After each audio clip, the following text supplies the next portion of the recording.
Good to be with you again. There was such an informative and formative session with Christopher. And it was really interesting that the Good Samaritan woman and the Good Samaritan parable, I'm going to address that tomorrow. So there is the kind of synergy. We didn't coordinate it. So the Spirit is at work. So that's amazing. So I shared a little bit of my personal story with my dad, but I think it would be good to share some of my scholarship kind of trajectories, where I'm kind of coming from and where the current topic that we are talking about, ecologically sound preaching, kind of fits in. And I have a confession to make. This is the first time I tried the Praise as a PowerPoint. It's kind of fancy, but I might screw up, so just forgive me if I do that. But I think it hopefully works well. So for the last 20 years, since I wrote my PhD dissertation in 2005, my research intersect has been kind of interested in post-colonial theories, and then how these theories can advance practical theological disciplines like worship, preaching, and even religious education. My scholarly engagement on ecological issue appeared in chapter 6 of The Interdependence, the first book on post-colonial feminist practical theology. I brought a copy and I put it in the registration desk if you want to look at it, where I kind of challenged and imagined the readers to go beyond human-centered borders. So it's 6 chapters, and every chapter has something about borders and how do we go beyond, and kind of culminating in the last chapter on ecology. And then in 2021, post-colonial, so that's what I talk about, and post-colonial preaching, creating a ripple effect, was published, where I explained how my book was actually inspired by being in touch with creation, lake water, doing a canoeing in particular. So I honor the lake water for this book, actually. And then co-edited the first book, Length, that deals with the environmental crisis in practical theology. So it's kind of shocking that in practical theology, 2023, there was the first kind of book-length volume that deals with the ecological environmental crisis. So currently I'm co-editing a book with Dr. Leah Shade entitled Tentative, because we still have to publish, but Prophetic Preaching for a Planet in Peril. So this anthology came out of the papers presented to the Academy of Homiletics, where the work group called Preaching, Environment, and Climate Crisis, where Leah and I are co-conveners of that work group. Right now, that what I'm going to share today and tomorrow is a new research. So I haven't been publishing it yet, so you are hearing from me. And so I love your feedback. But I got a book contract with the Bloomsbury T&T Clark Library of Homiletics series, and it's going to be preaching ecologically. So the way that it's going to, so you're going to hear me a lot more about that research. The whole creation has been groaning. The planet Earth is on fire. Most scientists agree that we are going through the 6th great mass extinction event in Earth history in an alarming rate. Species are disappearing 100 times faster than a normal rate. 100 times faster. It is all due to human activity of the unsustainable use and the over-exploitation of the land, water, and energy. In the meanwhile, the fossil fuel industry companies continue to make multi-billion-dollar investments in order to extract oil, natural gas, and coal, while politicians and government leaders seem to get along well with those. They seem to be indifferent or numb, in Christopher's language, or muted.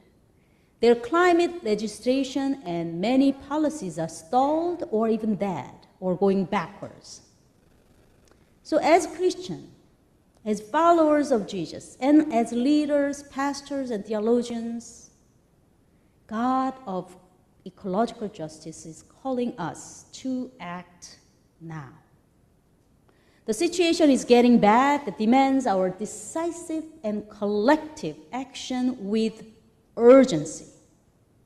So what prevents us from doing that faithfully and effectively? So I want to name 3 things here. Okay, I call them idolatries against our effort to engage climate crisis issues. And they are anthropocentrism, individualism, and dualism. And they are the hallmarks of the Enlightenment thinking and the toxic symptoms of capitalism. And all of them have contributed to disregarding material realities and resulting in environmental destruction and exploitation. So let me go through all 3. So the root cause of anthropocentrism is very, very deep and old. I think it's probably the oldest kind of sin, talking about the sin.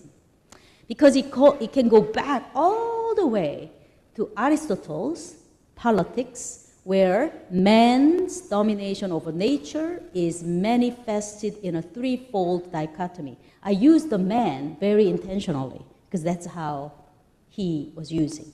At that time, women was not even human, right? It was a property. So master, slave, man, women, and in his language, human and animals. But you can add animals, plants, and all other earth kin or our neighbors. So his philosophy profoundly shaped the Western and Christian thought. So when you think about the hierarchy, the pyramid, the classism, sexism, anthropocentrism based on this very dichotomical order that they don't believe ever changing, right? So that permeated into Christian theology and were propelled by modern European colonialism. Thus, in order to resist these idolatries and center God and earth, we need to wear intersectional lens, looking at classism, sexism, colonialism in relation to anthropocentrism in interlocking ways. Wearing lens, so don't put off. It's always wearing the lens. And as you saw, I try that in the Song of Songs and the Parable of the Landowner today in the opening worship. There are many, many scholars who try to kind of untangle and unlearn this piece. One of the scholars is Val Plumwood, whose work is very important in this regard. And I have also discussed in my book, Interdependence, there. There are Christians, and you might tell me that I'm wrong, but there are Christians who actually deny global warming and climate change. Their denial is very much based on their understanding of the Bible as a creationist. Not only they believe in the Bible in a literalist sense, but they also hear the preachers who attack environmental scientists and activists as the lovers of Marxism and the traitors of American exceptionalism, whatever you call it. So climate change is a Trojan horse designed to abolish capitalism and to force them to surrender their comfortable SUVs, so to speak. So our task is to have, and that therefore, informed and intersectional biblical literacy that can help our efforts to tackle climate crisis on our preaching and our ministry wide. Counter to this, our focus is instead a robust exploration of the Bible from earth-centered perspectives that are also God-centered for our ecologically sound preaching. Through engaging Scripture this way and tapping into, I love the Methodist 4 quadro, right? Tapping into our traditions, reflecting our own experiences, using our own reason, we can do our part in addressing this very significant crisis that are facing us. In my upcoming book, as I mentioned, Preaching Ecology, Strategies for Earth-Centered Homiletics, I provide, manuscript is almost ready, but not quite. But I'm providing an engaging approach to ecological preaching using this acronym EARTH. So it's 5 chapters. E as in element of life, A in animals in the Bible, R as in rhythms of life, and T for tree of life, and H for Hesed.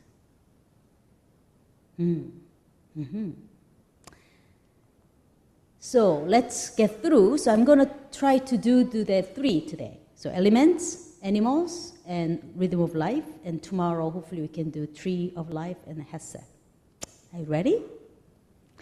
So elements of life, I'm kind of thinking about 4 elements. That's the basics and most fundamental source of life. Water, fire, air, and soil. These are basic elements. Life across every culture. These essential elements of life are also prevalent in the Bible. They were well used as metaphors of God. Think about Psalms and all those, Job, and just beautiful, right? And also appears as a teaching tool for Jesus, especially when he taught through the parables, so that all ordinary people can access to what it means to live with respect in creation and so on. To deeply appreciate the element of life means to fully recognize both human limits, we cannot know everything, and our interconnectedness with the elements of life. And the scripture really helps us to acknowledge the awesome, we cannot even fathom the awesomeness of the element of life, and their suppleness, so generous, so abundant, right? And life-giving, life-saving, generating power. Lorraine Code, who is a philosopher, wrote this book, Ecological Thinking, and subtitle is really capturing, I think, the politics of epistemic location. Think about that term. For her, it is important that we as human species locate ourselves to understand things within the ecological matrix of the planet. Such an approach is imperative for those who wish to unsettle self-certainties of Western capitalism and Western Christian thought, and so appreciating of the epistemology that are more humility rather than control. Ecosystems of the element of life, and you think about it, is as cruel as they are kind, as unpredictable and overwhelming as they are orderly and nurturing. So I'm just giving water and fire here. Water, when you think about water, water in the forms of storms and hurricanes can kill. We know the devastating story of Katrina. You know way better than me about that. But then there are so many flooding everywhere, every year. At the same time, water we drink or wash in is essential to our survival, right? Water is also something we play in and look at. Water is a source of joy and healing. Fire is same, that ambivalent and ambiguity of elemental life, right? We know of the destructiveness of fire.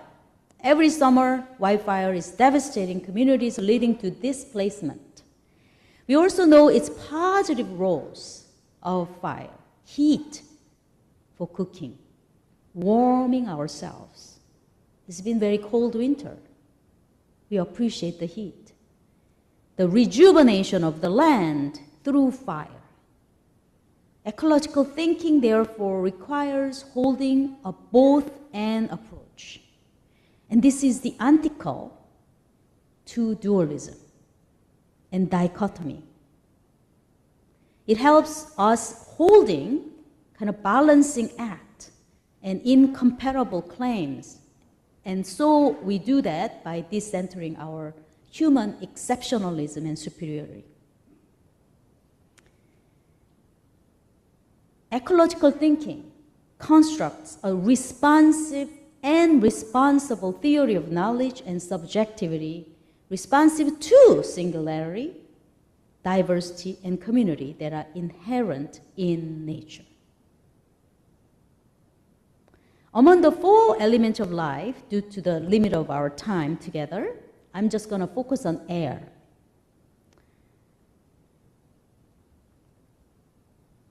Theodore Hiebert, who is a Hebrew Bible scholar, entitled his chapter in this book, Exploring Ecological Hermeneutics.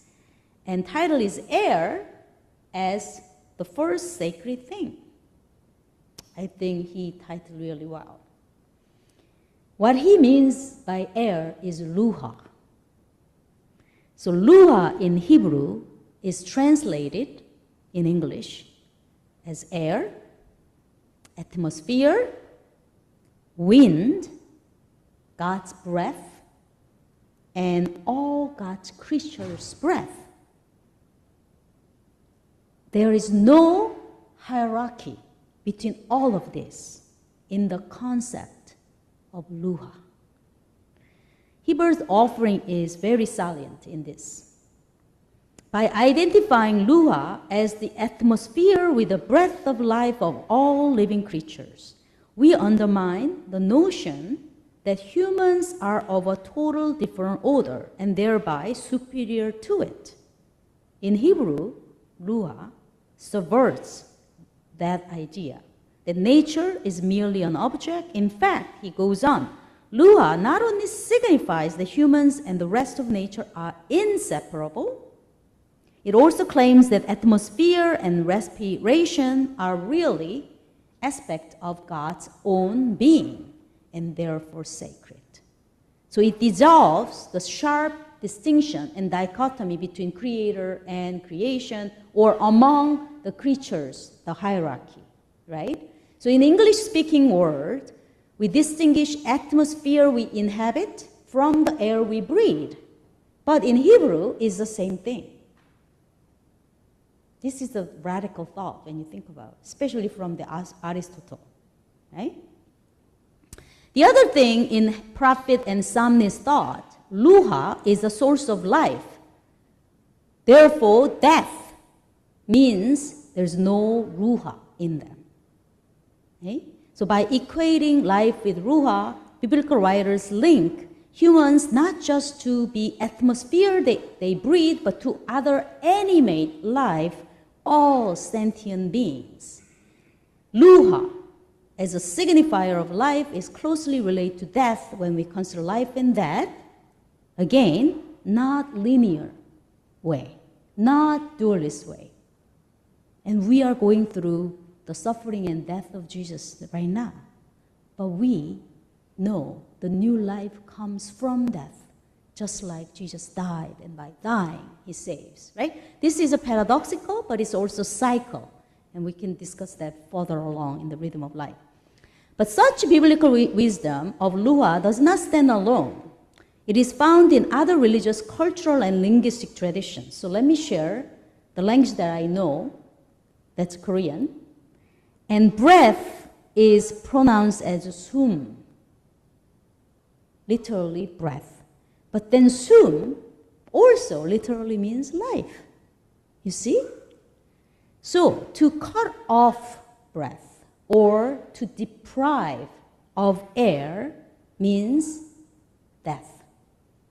And we use that exactly. So when somebody say, oh, my father died, that's one way to say, my father was absent of soon, means my father passed away. So I don't have to remind you about the killing of the George Floyd. What did he say at the very last minute? I cannot breathe. So the goal of Earth-centered homiletics is that we strive to breathe well, and that we make all other sentient beings breathe well, as we proclaim God as Ruha.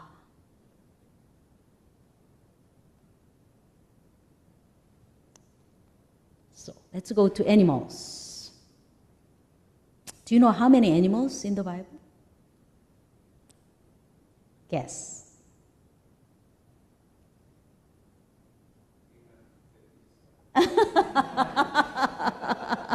You must be animal lovers. According to the research that I had, this is more Hebrew Bible scholars or even Jewish scholars that are only about 100. Okay? But all kinds, mammals, birds, insects, amphibians, fish, reptiles, they are all represented in the Bible. So when you think about preaching, if you want to preach for 2 years, featuring every animal in the Bible, it'll take a whole 2 years. So, featuring a animal or animals in the Bible, I think is one concrete way of doing ecologically sound preaching. So I want you to try that. Do you know why? Why this book that I'm writing, I want to show some sermon examples.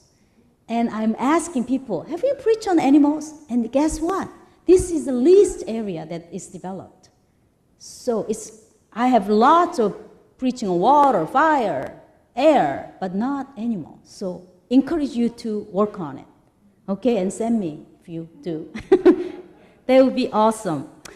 So the preach about this, and so there are lots of themes you can do it, right? But one aspect that is the suffering of animals caused by human, I think it would be a very good, ethically sound, ecologically sound preaching.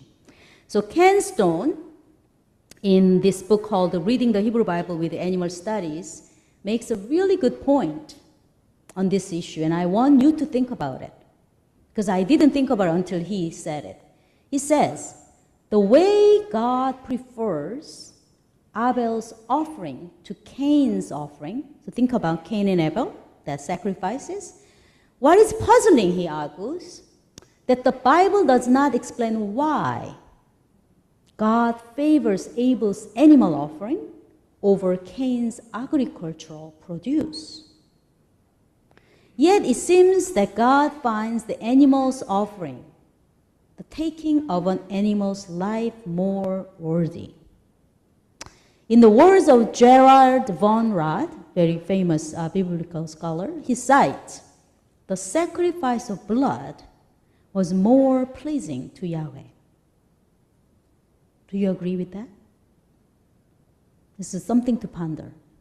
So instead of shying away from such unsettling, unresolved theological problems, preachers may ponder with people in the pews by posing the question, why this is the case?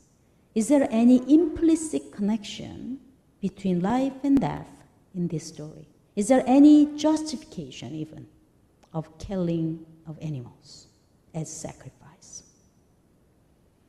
Killing of domesticated animals for human consumption of meat is not just a problem of animals' affair. The intensification of animal agriculture imposes the burdens on the people working in the industry. Okay, so again, wearing an intersectional lens.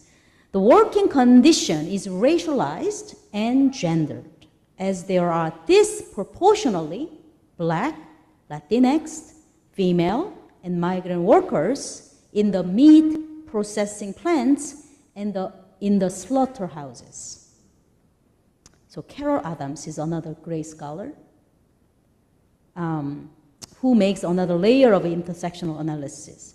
Those workers in meat processing factories in North America are not only Black and Latinx women, but also they are uneducated in a formal education sense, some of whom only have an elementary school education, and they are often subject to sexual harassment. She further observes that there is this interconnection between heterosexism in terms of the male control of women's bodies and the monopolization of the bodies of the female farmed animals. For example, dairy cows are kept immobile so that they can be artificially inseminated.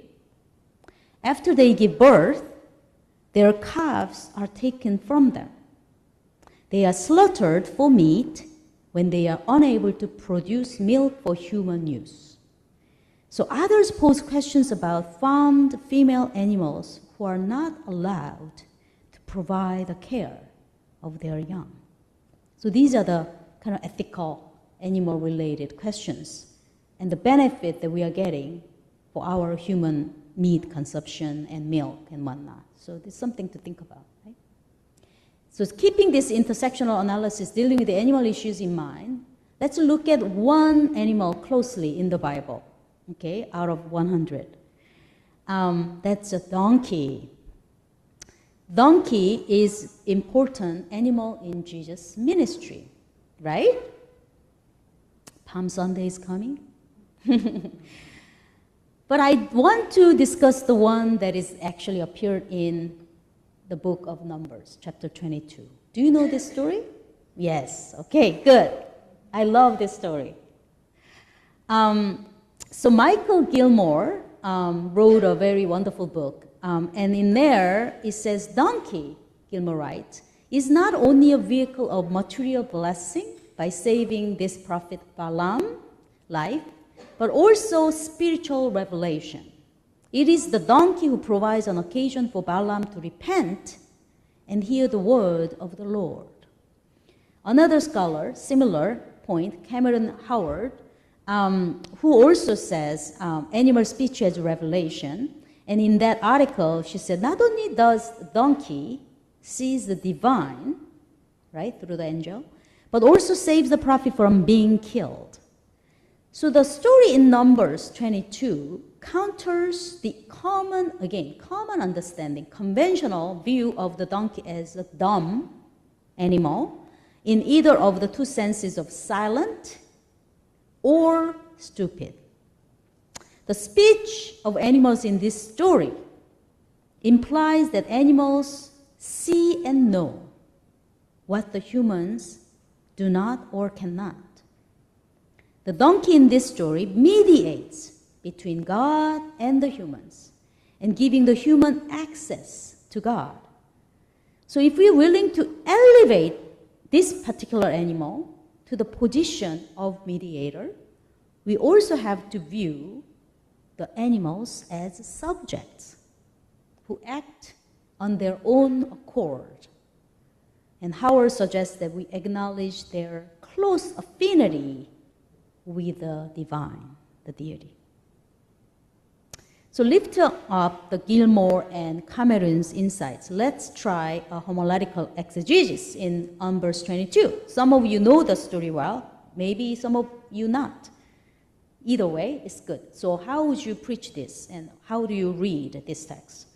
So Balaam is a non-Israelite prophet who consults Yahweh, God, before following the order of his king Balak to curse Israel. So this prophet is in trouble because God had forbidden the cursing of Israel, yet Balaam is pressured to follow the order of his political leader. And in doing so, he puts himself in danger of God's curse or wrath. Of the entire company of travelers, including Moabite elders and Balaam's servants, only this female donkey sees what is coming. the angel of Yahweh is going to hurt him.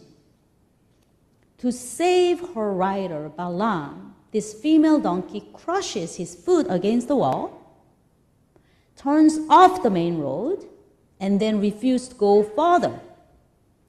Balaam is frustrated. He beat her twice.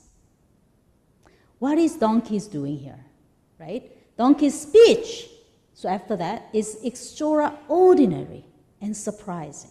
So instead of pointing out that there's God's angel who is trying to kill him, he could have just said that.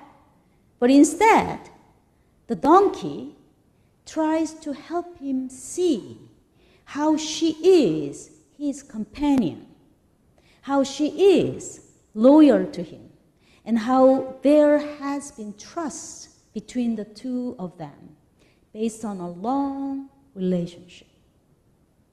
Just powerful story. Thanks to her courageous and caring work, Balaam's life is spared. So based on this kind of reading of the scripture, I want to suggest some ideas how to preach on this very text. You can talk about animals' loyalty. And God is teaching loyal to God, to one another, maybe through the animal, right? Through the animal-human interdependent relationship, right? And I think congregation members and even you who have pets and so on know of that relationship, right? That we rely on one another. The way that donkey is mistreated, right, beaten, is another example or theme that you can address. The cruelty against animals, a real issue. There might be other homiletical topics featuring animals in the Bible. For example, as I share a little bit with Carol Adams' work, right, the farm animals issue, and the contamination of the land caused by the waste from the farmed animals. And it's a huge issue. And overuse of water and the land to run these farms, as well as wild animals that are being endangered at the verge of being extinct, right? To name a few. So all these topics are really, really good topic. I think people can relate to it. And so that's one of the ways that you can do that. And while you are doing it, we can kind of praise in the words of Job, who says, ask the animals. Can you read it clearly? Can you read it together, maybe? Okay. But ask the animals, and they will teach you. The birds of the air, and they will teach you. Ask the plants of the earth, and they will teach you. And the fish of the sea will declare to you.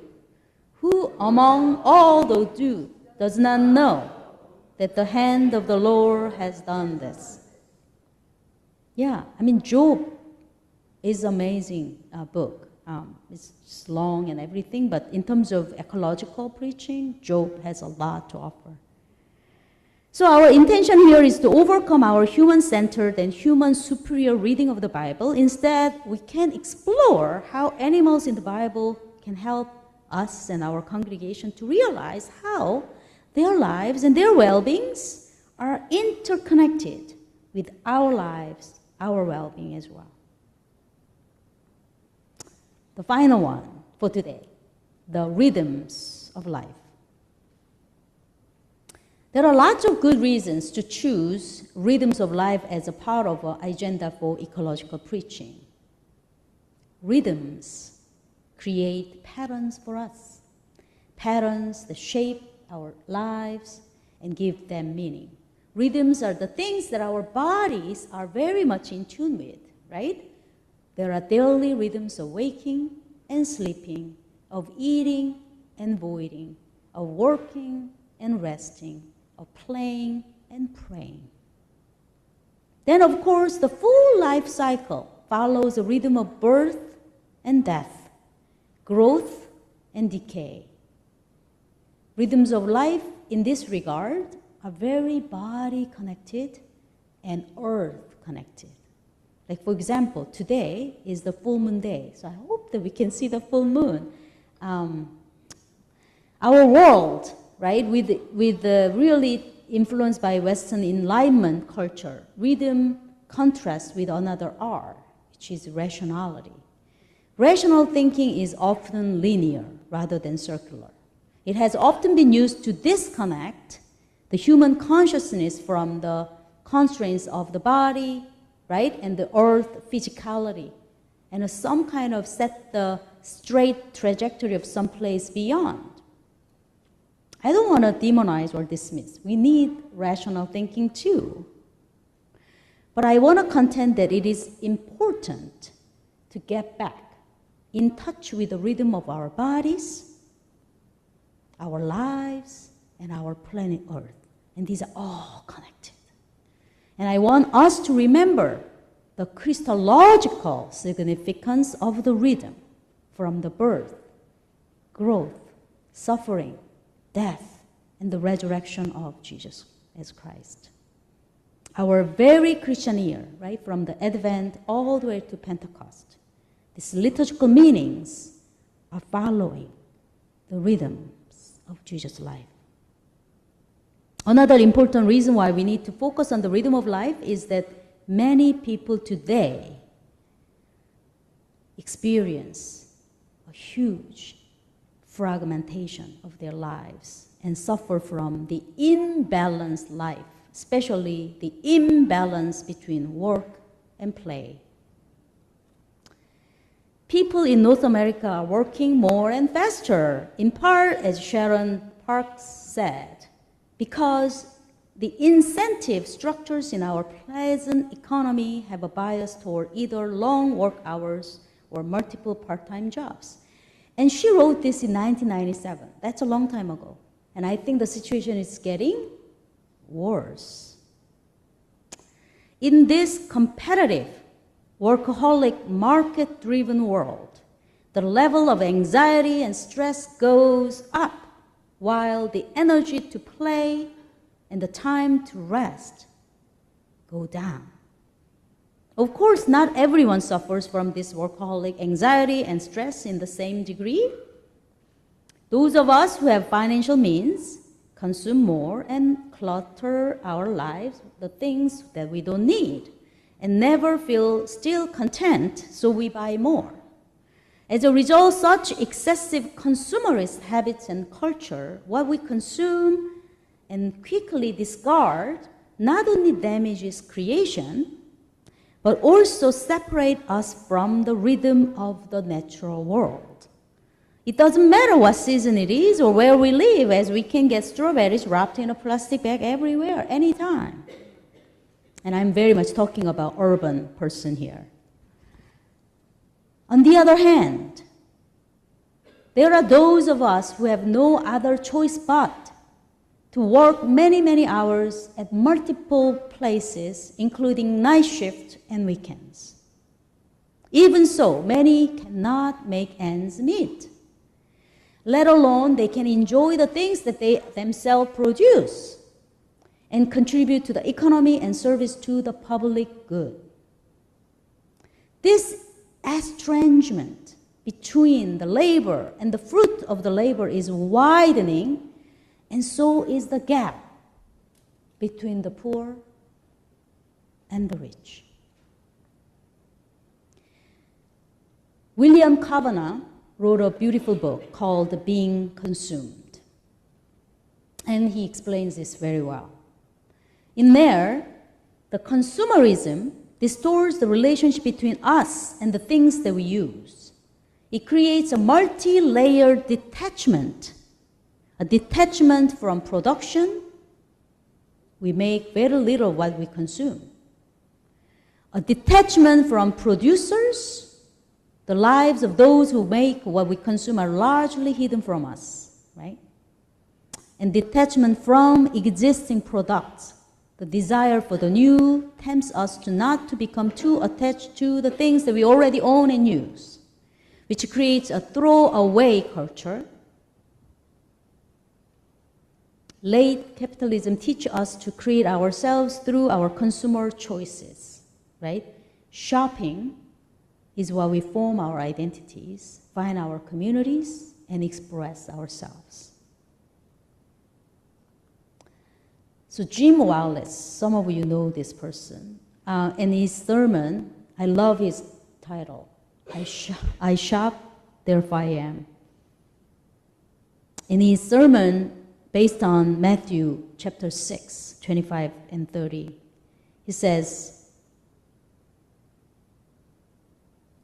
that our shopping malls become the temples, shrines, and communal centers of modern America. If we cannot buy, if we cannot consume, we simply can't belong. In our consumer culture, things have become far more important people and creation. Human creatures have become commodities. Then he shares a conversation with an Australian indigenous leader, proposes another approach to the life and its value. And he kind of show and tell. So he reached down and put his hand on the ground beneath earth, beneath us. Then putting his hand on his chest, and he continued, I can feel the earth in my bones, in my flesh, and in my blood moving through my body. Our lives depends on the earth, he told me, and we also must depend on one another. This conversation took place in the context of Saddam Hussein's invasion of Kuwait, an event that precipitated the Gulf War in 1991, during which then the President of the United States, George Bush Sr., told his people that they must go to war to protect the supply of oil. Do you think that is history recurring now?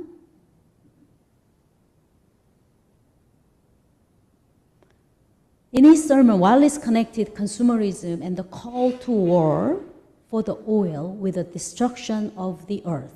See, there is a clear connection. And then he cited Wendell Berry. He said that this is Wendell Berry's reflection. If we want to be at peace, we will have to waste less, spend less, use less, want less, need less. The most alarming sign of the state of our society now is that our leaders have the courage to sacrifice the lives of our young people in war.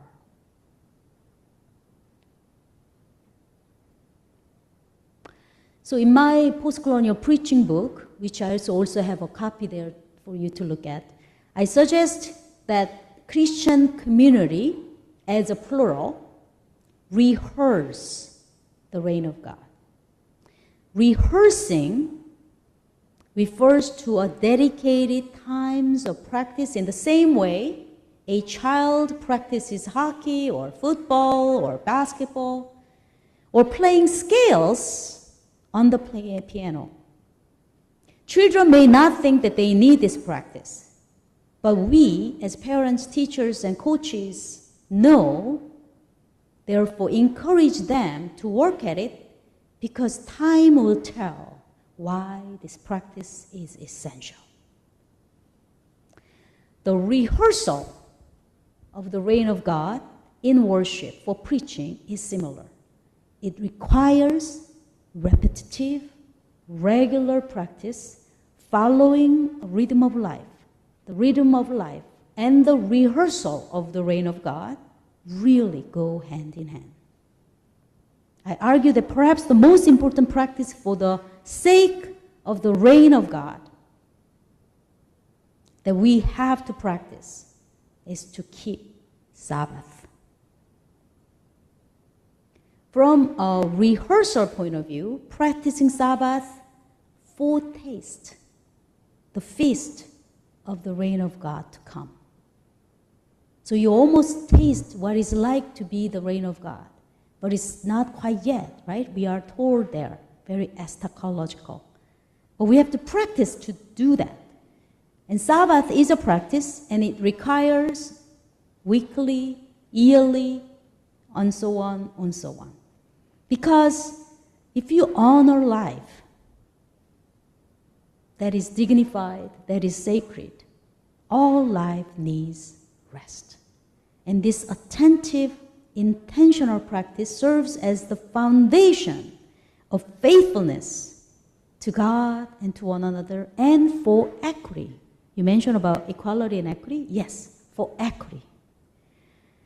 It is a reminder of God's creative, liberating, and redeeming presence, not only in words or thinking about it. It's a good idea. No, we have to practice together in response to that presence.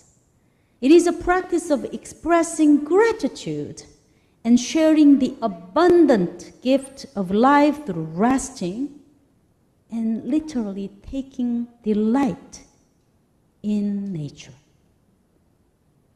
As a marker of time, Sabbath points back to the very first creation of the world, the culmination of which was not the creation of human beings. When you think about that, culmination is the holy rest of God.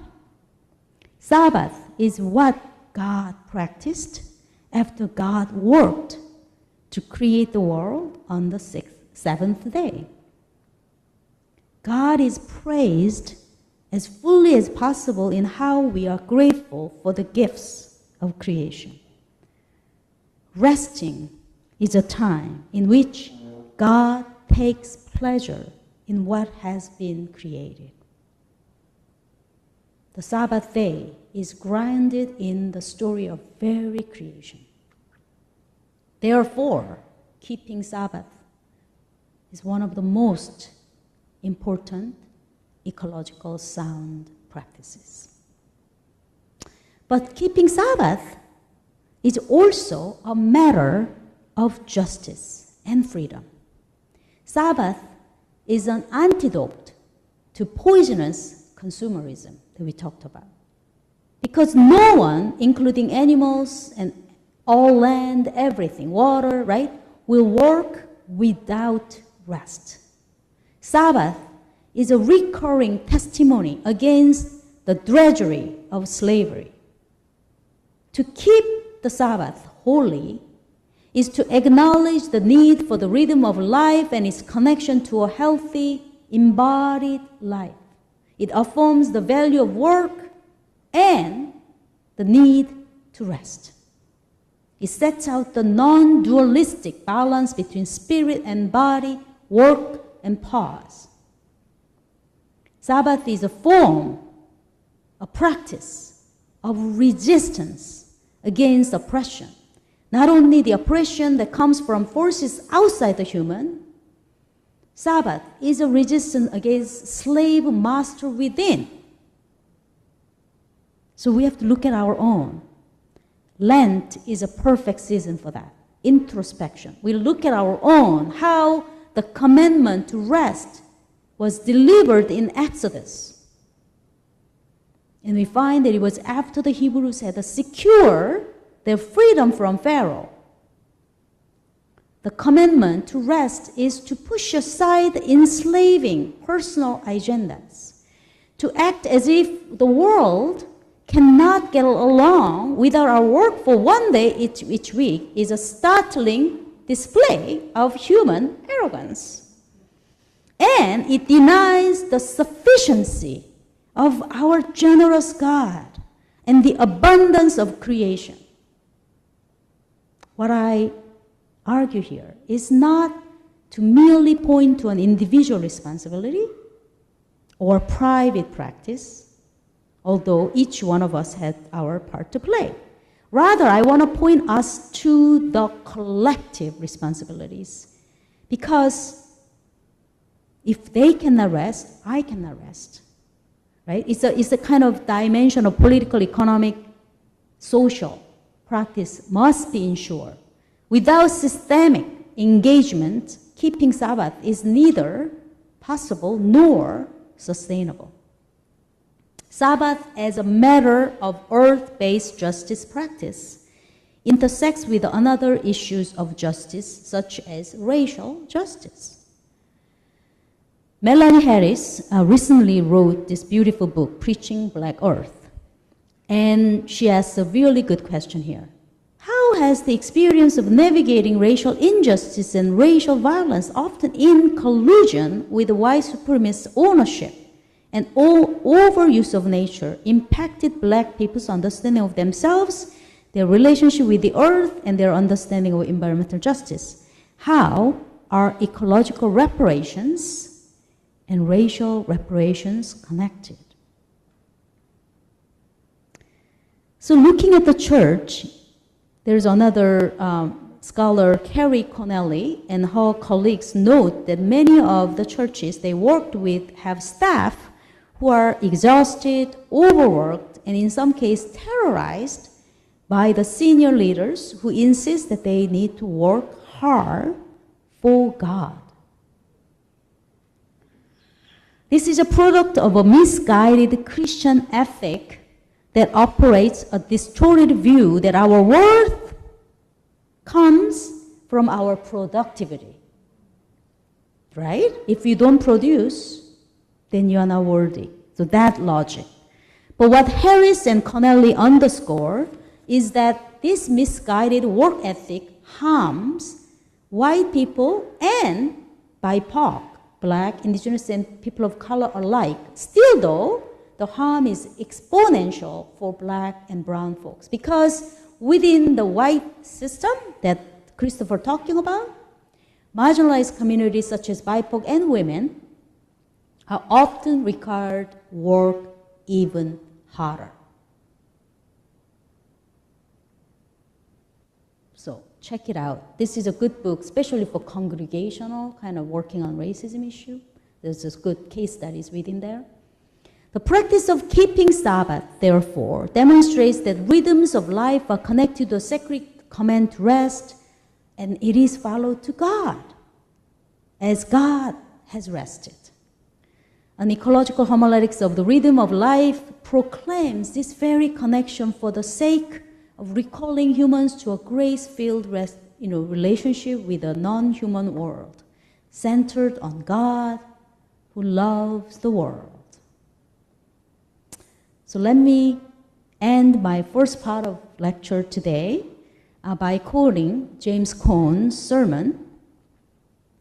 And he's dealing with the earth ecological issue, but he says this: if it is important to save the habitants of birds and other species, then it is at least equally, not more, important to save Black lives in the ghettos and poor regions of America. So, what our role would be? So, we have about an hour now, or less than an hour. So, let me stop right here. And there are 2 mics. And if you have some questions or clarification or comments, we'll do those. Thank you. And those are online. I hope that somebody can help me to share their chat or their things so that we can all hear and discuss.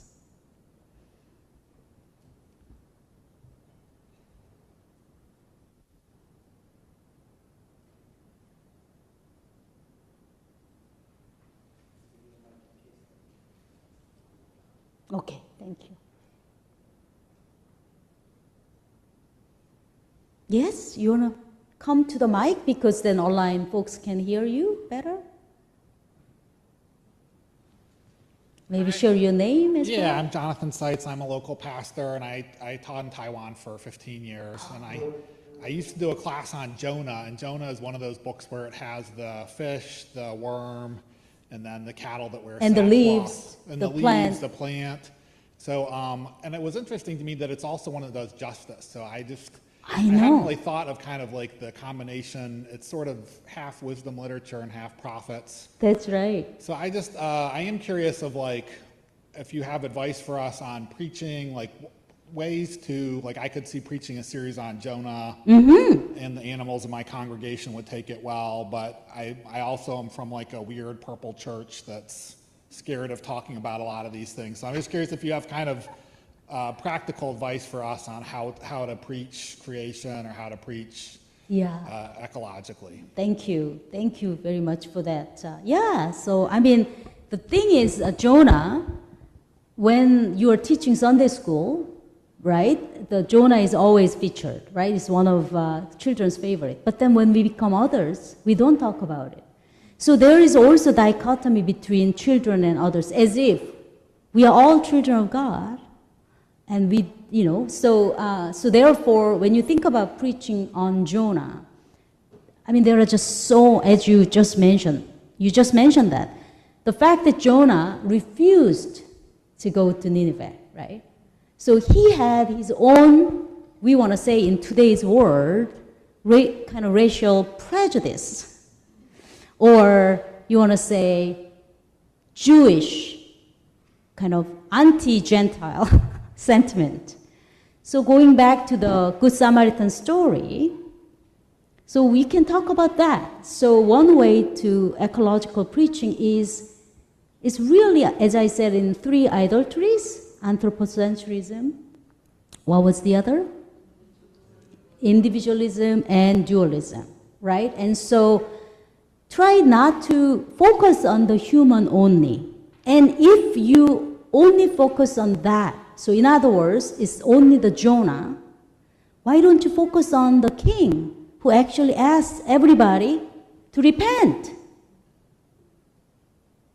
That's remarkable leadership, don't you think? Right? So one way to turn to ecological preaching for congregations is to wear so-called the biblical characters that so many people know already so well, and sort of focusing on the minor characters or unheard, overlooked stories in the text. So the Good Samaritan one, I presented, and it's going to be in the article, ecologically. So I didn't focus on Samaritan, I didn't focus on all the Levites and priests, but focusing on who else was in the story, who helped the healing of the wounded. And you are surprised how many earth communities are actually involved.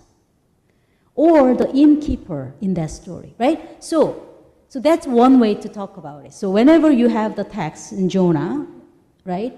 So usually we only focus that. But what about the others who are there, who are playing, right? There was a sign that people say, oh, Jonah, I think we're going to get a judgment here. I mean, they are wise, right? And then also refusing it. So that's one. But then you said there was a fish, and then there's a worm, and then there is the leaves, right? And God literally used the leaves, right? You are sheltered, you are not, sunburned thanks to the leaves. Is that, right? So those are the ways that you can, and as I said, imagination is really key. Your imagination is not daydreaming, it's not fantasizing, but it is a capacity to see beyond what is available, to hear the voice that are not heard. Because if we don't, then it will be very hard to connect with the creation, because creation has a different language, right? And they wouldn't understand our human language either unless we are open to do it. So the imagination is that kind of capacity building. And when we talk about kingdom of God, and I mean, Jesus talked about kingdom of God forever, but the way that he teaches, because the kingdom of God, those concepts, even love, justice, forgiveness, those are kind of abstract doctrines in some ways, but has to be accessible. And how do we make it accessible is try to connect with the creation or material realities. And that's what Lorraine Code mentioned about epistemic location. So from the location there you are in. So examples from your own community. And if we are all adults here, but then children and youth, they are our teachers. They can teach us the things that they discover, things that they question, things they are wondering are awesome things as long as we are not afraid of sharing those, right? And especially in terms of climate crisis and ecological issues, I have 2 almost adult kids, and the way that they are telling me is not same. They are feeling much more ontological crisis. They really feel with their mind and their heart and their mind, the body. And this is not their stories, it's their community story. So the urgency, they got it, right? And so let their experiences, their challenges, their gifts, their solutions even, can be incorporated in those. Yeah. And the other concrete way of doing it is kind of empathy/identification. So you can use what if I'm that? What if I'm that fish who had to swallow this weird guy for 3 days? You have to imagine, but what if, right? And so then people can relate to that kind of that whale or that big fish. And then having that kind of empathy, so it's not just thinking with your head, but having kind of feeling the emotions, kind of bodily reaction to it. And same thing with, any animals that you want to talk about. Like this morning, I got in last night late. It was dark, I cannot see a thing. But this morning, I stepped out from my suite, and the first who greeted me was the bird. It was so welcoming. And I said, oh, it's gonna be all right here. Right? So that kind of connection, you have to kind of rehearse and practice doing it, right? And you have to teach and lead and serve your community same way. And I'm sure people have stories. People have experiences connected with elements of life and animals, right? And the sense of the Sabbath issue is a really difficult challenge in this culture that everything is going. But time to pause. Any other question or comments?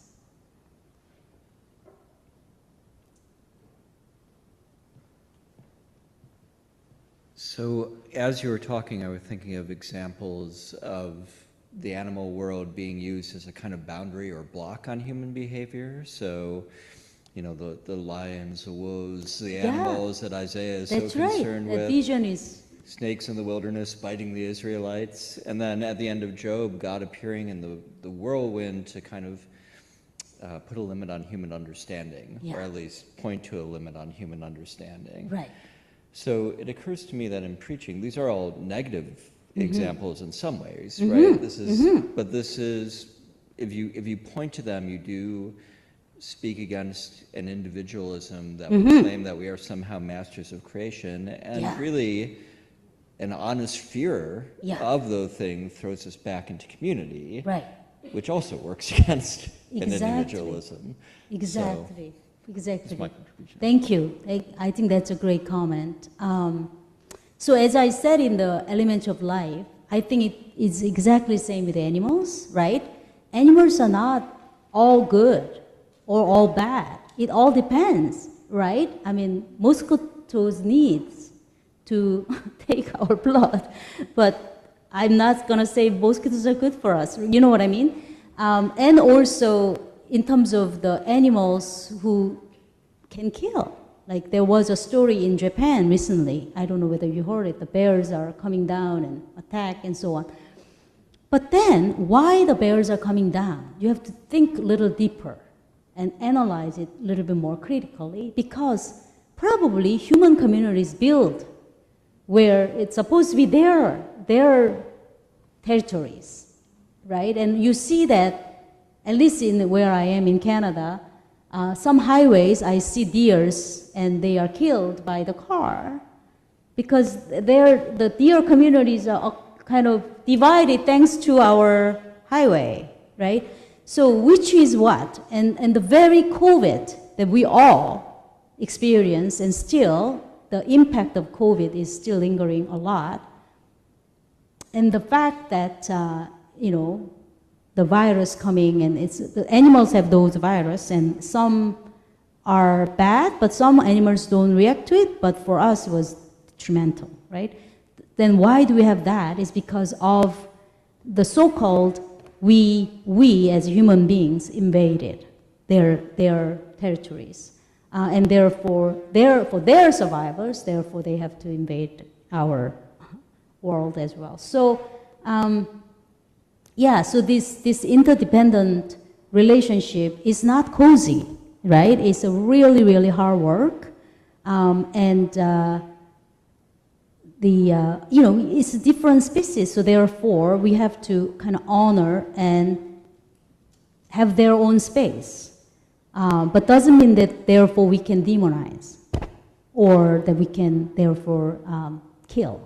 With the rattlesnake as an example, I mean, it could be really dangerous for us, but doesn't mean that we have to kill and make them extinct, right? Because all creation are connected. So one is lost, and their prayer system will be unbalanced, and impact will be on us. And so it's not just on animals. We'll talk about tree tomorrow.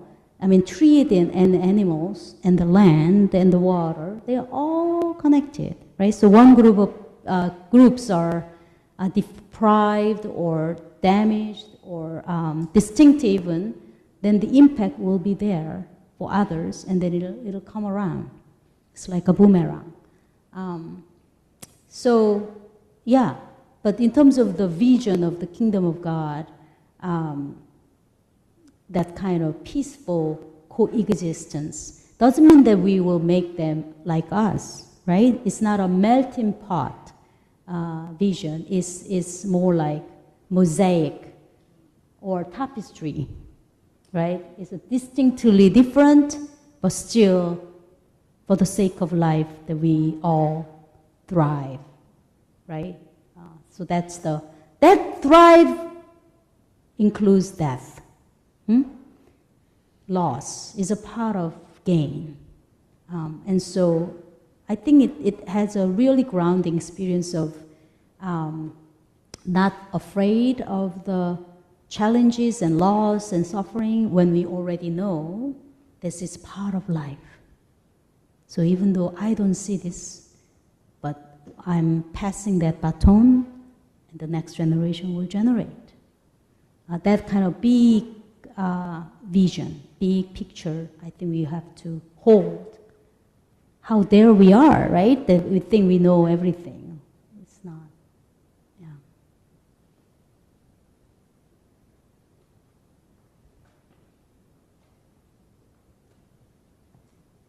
I have kind of a simple mind, so you'll have to forgive me. It's okay. But recently at my church, something happened that really reconnected the sacred of animals to our own humanity. And I live in a farming community. That's great.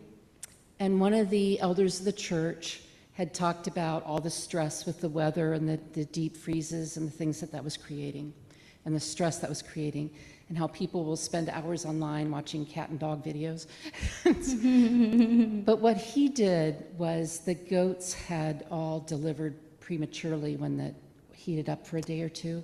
So he brought a baby goat into church that was, I think, 3 days old. And it was so interesting to watch people melt with this. And it's bleeding, and people are coming up and petting it, and he had it up in front of the church. And it was the most human I had seen many people of that church. Wow. It was just very powerful. Yeah. Thank you very much for sharing it. This is a great sermon illustration, right? You can share that in your congregation, and maybe try similar if you can. That's beautiful story, right? That the human goodness, the warmth and the care for others are right there, right?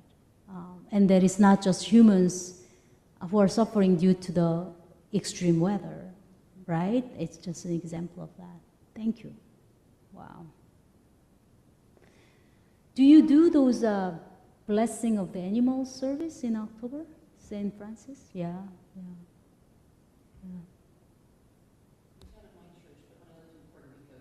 Okay. Yeah. That's a good practice.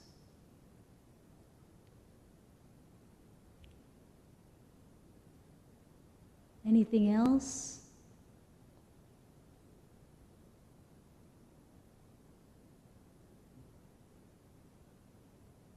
To this earth frame, do you think it will work for the book?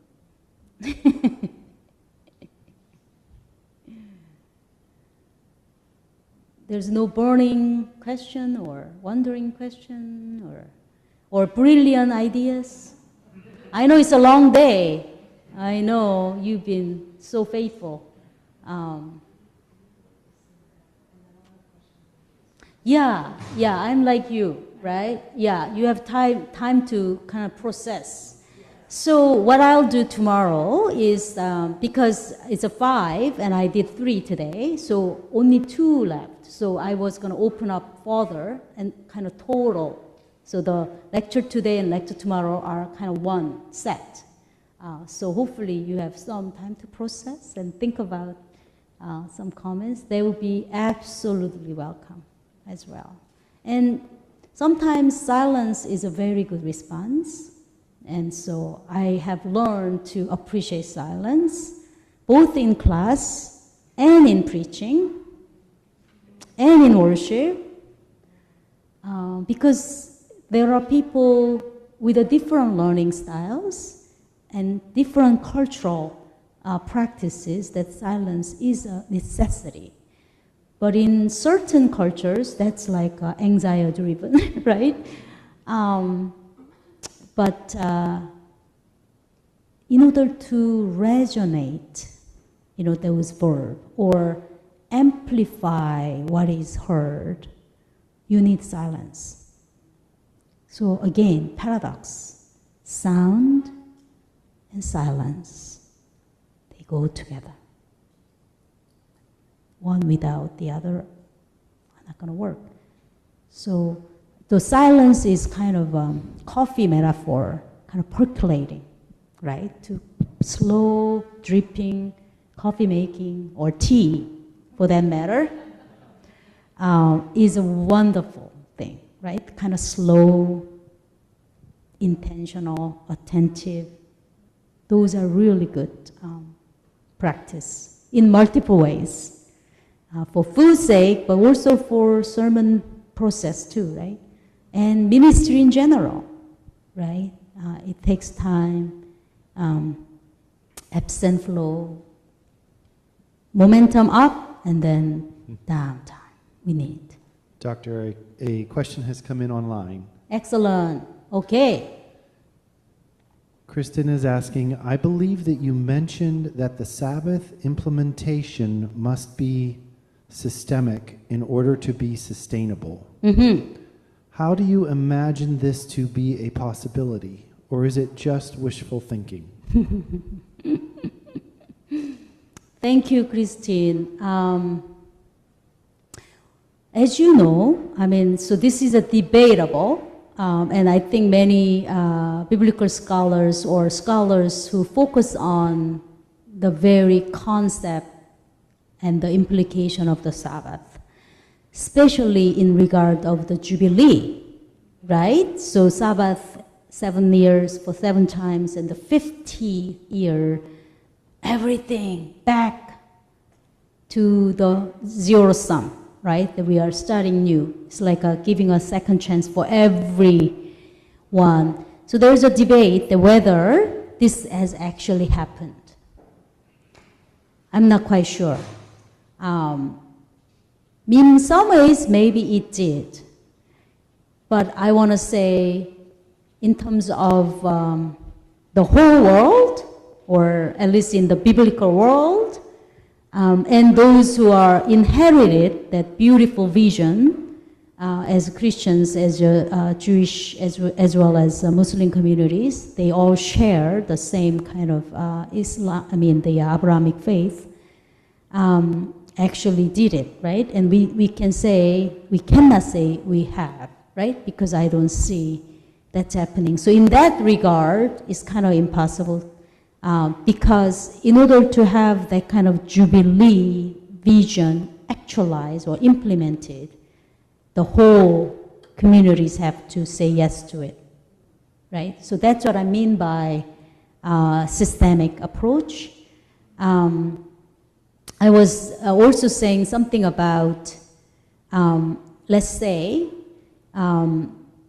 think about your own house. I don't know, especially I'm thinking more urban. So, like townhouses or condominiums or like really compacted, populated places where in order to rest, we have to say 11 o'clock, no party, no big noises, right? But if people don't agree to it and make a big party and boom, boom, boom, then you cannot actually rest or sleep. So it has to be a collective commitment, because it might be not the best thing for you. It's a Friday night, Saturday night, whatever the days that you are observe your Sabbath day, you cannot really fully rest or take a quiet moments when your neighbors are making a big party. So in that kind of reason why, but I'm also thinking about the Leviticus and Deuteronomy in terms of the Sabbath teaching is very clear that you have to think about animals and the land as well as your human community. So when we think about Sabbath, it's not just about religious human activity. It's an ecological activity. And so that's what I mean also by systemic, as in not just an individual private act. It's a communal, corporate, and systemic, like as a policy, as a rule, as a law even, so that we can do that. I mean, the very notion of having all the stores closed on Sunday, it doesn't happen anymore, right? Consumerism won. But in the, 60s and 50s, it was all closed, wasn't it? Yeah. Yeah, and we all went to church or, we rest, whatever. And in Europe, despite Europe is so secularized and not many people going to church, so church building is empty, but their sense of Sabbath, their sense of closing stores so that workers in the store can also have a rest. So I feel so badly of these department stores. They are 24 hours, 7 days a week, and they were thinking it's all good. For whom? Right? Who is making profit out of this? So when you go to Europe, it's kind of funny, almost like 5 o'clock in Switzerland, everything's closed. So I think that's what I mean by systemic. So it has to be a more than religious practice, right? This is because that's why political, economic, social fabric of understanding of the need to rest and pause for the sake of well-being for all. I hope that answers. She said, "Thank you. This is my thesis as mentioned above, so I found this very interesting." Okay, way to go. We need more people working on this. I think it's such a wonderful teaching that I think we should be really, really uphold, and also countercultural, just like the landowner, right? But we do know body cannot just keep going. We'll get sick. So we, as in human body, but also the body of God. Sally McFagg called the earth as a body of God. The earth is going to get sick if we keep producing. So, it's, yeah. Okay, maybe 2 more if you want, and then we can wrap up for today.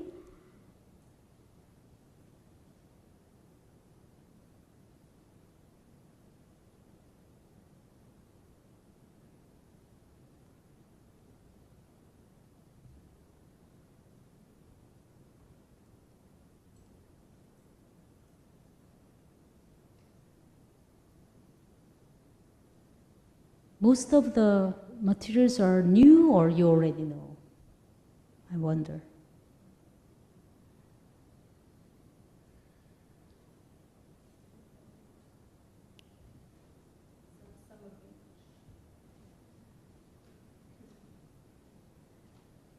I think I've heard some new ideas today that I need some time to let simmer.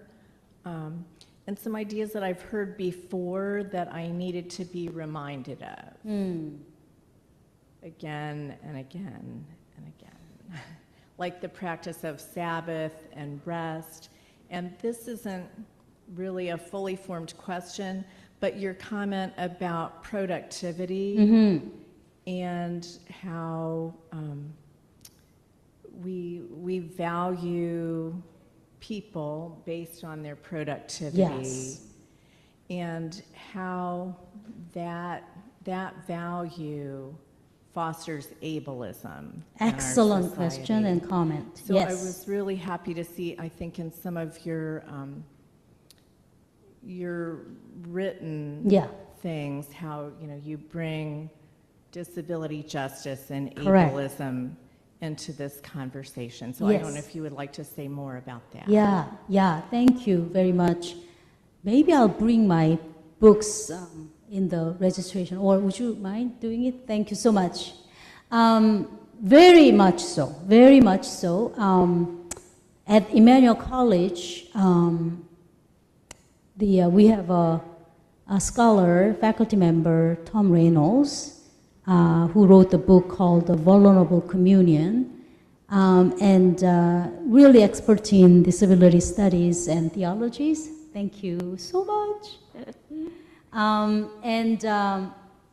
And therefore, we have several students, both masters but PhD in that. And I mean, physically, people with a disability, literally using wheelchairs and so on, are in our midst daily, but also intellectual, right, neurodivergent, and so on and so forth. There are multi-levels of the people with the disabilities communities are part of our members. So I think the whole society is so ableist, meaning that's the norm.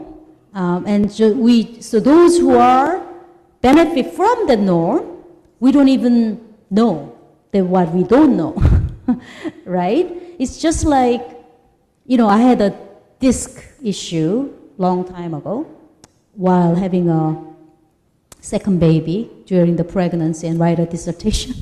So I was sitting too long with a heavy body, and so I had a disc issue, and it was really, really painful, and I was unable to use the stairs for a while, and until that moment, I didn't need elevators. I didn't need ramps. You know, I was really, really young, and so you don't know until you are bumped against of the conditions in which that prevent people from fully participating due to those barriers, right? But that's just one example of the physical ability, of the mobility issue, but there are just so many layers. But the things that I learned from and with those community members are the sense of fast, higher, more is better logic, which you think is so kind of wineless logic. So I am beneficiary of it, right? And so when you think about scholars, you produce books, I'm guilty, and so on and so forth, right? And so with them, really learning of the value of slow is good. So it's almost like countercultural mantra. You know, faster doesn't mean it's good. You know, walking rather than running. So the kind of Nike logo, right? What is it? What is that? No, it's not. One of those shoes companies, higher, better, something like this. It's really the productive logo, and so. Yeah, so the Sabbath is in some ways to affirm it's okay to be slow, and also thinking about the lost sheep parable. Why Jesus was saying the 99 go, but the one is lost. So who is this lost, right? And so when you think about the majority or the normative who benefit from the system, who is there for getting a good marks, therefore they're getting a good jobs, and therefore getting a more stable, secures. So that's kind of the logic, right? Going back to the landowner, right? But in a good society, going back to the Sabbath, and especially in the Hebrew Bible, all the way to Jesus' teaching, they mention who are those, the orphan, this is human communities, but orphan, widow, foreigner, right? Who are these? Children? They are not literally that. I mean, they are literally that, but they are also, they are at the margin, at the edge of society, not by their fault. But the whole world is treating them as lesser than. However, the teaching is that remember, once upon a time you were the foreign, you are the stranger, so treat them. And the treat them group is always, there's orphan, there's a widow, there's a strangers, so on. So, and I want to name this group. If these groups feel belong and feel fully participating and their gifts are shared and affirmed, that is the good society, right? So when you think about even our own current 21st century system, which is very, very flawed, but when you think about which country, which city is the best country or best cities to live, you see the key index. It's not that who they have most fast produced people, right? No, it's where the best accessibility, best public transit, best public libraries. In other words, those who otherwise will not be fully participating in society, but thanks to those resources and those capacities that you are able to make your circle wide, right? So that's the key. So I think in terms of our value and our vision is there. But how do we get there, and who and what are the barriers of making that circle Y is often those idolatries. Certainly, you know, wineness is part of it, but it's that wineness is very ableist, very productive, competition kind of driven, right? So I think if we can, and this is why we already know, this is why Jesus ate with those A, B, C, D, E groups, right? Those so-called sinners. And those are the ones, right? At that time, the society was kind of labeled as unclean, labeled as dirty, labeled as barbaric, whatever you call it, right? Labeled. But then we can translate, who are those today, 21st century, in your community? Who are those people? Right? It's the same group, right? And then, not only that, I want to make it very, very clear again and again, intersectional. So think about if you are racialized, if you are not white, and then happen to be woman, or happen to be queer, and then happen to be having ability issues, and not educated, the chances are you'll be left behind. So last shall be first. Is that the first is bad, or that we all have to be last? That's not right, right? Means nobody is behind. We try to bring them along, joining together, even though that takes longer and slower. But the goal is not to create a best sprinters forever to everybody, right? I mean, there might be a gift of the sprinter, go for it, right? But then there are marathoners, walk slowly, but consistently and persistently and genuinely.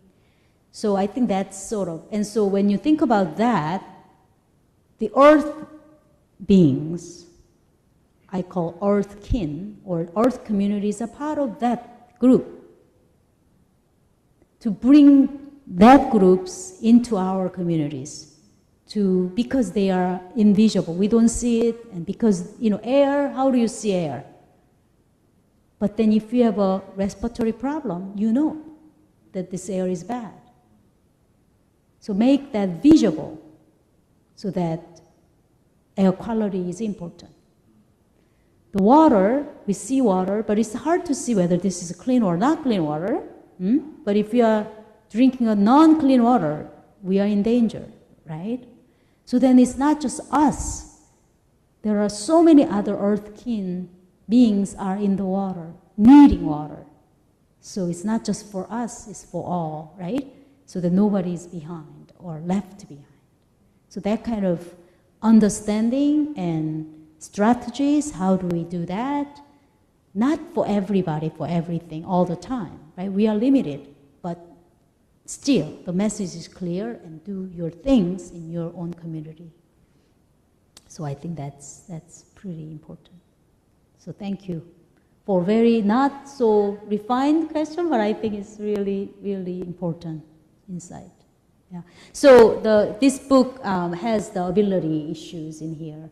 The way that I created this book was 6 chapters and studied with our own, like you as a self. And then here, independence is wrong, false assumption. Nobody lives alone, never even born alone. You are product of the more than one person, right? So then start from there to family.